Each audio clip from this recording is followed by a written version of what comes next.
संगम की रेती पर 45 दिनों का अलौकिक संसार लग चुका है, जहां हिमालय के कंदराओं से, जंगलों से धुनी रमाने वाले बाबा और नागा संत हमारे बीच मौजूद है। महाकुंभ के इस मौके पर हम ऐसे ही एक नागा संत के साथ मौजूद हैं, तो चलिए बात करते हैं। महाराज जी, आपका परिचय। महाराज जी, आप अपने बारे में कुछ बताइए। बराबर सवाल पूछो। महाराज जी, अब ये चश्मा क्यों लगाते हैं? धुएं से बचने के लिए, आंखों में आंसू आता है, इसके लिए, धूल मिट्टी के लिए। कितने सालों से आप तपस्या कर रहे हैं? तपस्या तो बचपन से कर रहे हैं। बचपन से ही आपने घर छोड़ दिया था? 24 साल से। 24 साल से।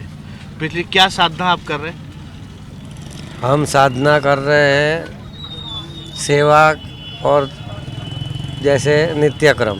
जी। नित्यक्रम ही सिद्धि है। तो सत्य की खोज पे आप निकले हैं? निकले नहीं है, सत्य के ऊपर ही है। सत्य के ऊपर ही और है। ये रचना ही सत्य के ऊपर है। और इस असत की कोई जगह नहीं है, सत्य का कोई अभाव नहीं है। सत्य का कोई अभाव नहीं। अभाव नहीं है। तो इस महाकुंभ आपके लिए कितना खास होता है? महाकुंभ का मतलब क्या है कि अमृत का कलश, और अमृत सबके पास में है। खोज करो अमृत की, अमरता को प्राप्त करो, अपने आत्मा को जानो, अपने महानता को पहचानो, अपनी दिव्यता को जानो, और क्या होता है। इस वक्त आपको करोड़ों लाखों लोग देख रहे हैं, आप उनको कुछ संदेश देना चाहेंगे कि कैसे अपने आप को जान सकते हैं? अपने आप को जानने का मतलब है कि हम जो खा रहे हैं, पी रहे हैं, जो भी कुछ कर रहे हैं, तो वो जब हमारे लिए कर रहे हैं तो हम स्वार्थ नहीं रखें कि खाली अपना खुद का पूर्ता सीमित नहीं है, क्योंकि हमारे से सारा कनेक्शन है और ये सारा सृष्टि हमारा है। जब हम यहाँ रहते हैं तो ये हमारा गुरु महाराज का, भगवान का घर है, और ये भगवान के घर में हमको मौका मिला है, ये जन्म मिला है, तो इसमें हमको कैसे रहना चाहिए, कैसे जीवन जीना चाहिए, जीवन की पढ़ाई है ये, और जीवन की यात्रा है।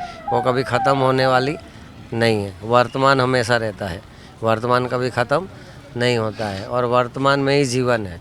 तो ये जो आप इतने सालों से तपस्या कर रहे हैं, इसमें आपने क्या पाया, क्या खोज पाई जो आप समाज को देना? हमने ज्ञान पाया, हमने भगवान की भक्ति पाई, हमने शक्ति पाई, हमने आनंद पाया, हमने बहुत कुछ पाया। आपके लिए आनंद की परिभाषा क्या है? आनंद की परिभाषा ये है कि अपने आप में खुश रहो, उससे बढ़िया कोई आनंद नहीं है। सामान्य मानविकी की, मन की दूसरी परिभाषा होती है, लेकिन एक संत क्या समझता है? सामान्य मानवी जो है वो अपने आप को सामान्य बना के रखा है, आदतों की वजह से, अपनी ज़रूरतों की वजह से, अपने हर लालच की वजह से मजबूर है, सब समझौता कर लेते हैं छोटी छोटी चीज़ों के लिए। ये तो पूरे ब्रह्मांड का वैभव है, इसको कैसे संभालोगे? ये थोड़ा छोटी छोटी चीज़ों में थोड़ी मिलेगा, इसके लिए त्याग करना पड़ेगा ना। कुछ बड़ा चाहिए तो बड़ा काम करना पड़ेगा ना। तो आपने त्याग करके क्या पाया? त्याग करके हमने सब कुछ पाया। हम सब जगह है, एवरीवेयर। आई एम एवरीवेयर, सबके हृदय में हूँ। आप सबके हृदय में। तो ये थे बाबा हमारे साथ, जो इनका मानना है कि ये सबके हृदय में है। ऐसे ही वीडियो देखने के लिए आप सब्सक्राइब कीजिए दैनिक जागरण। नमस्कार।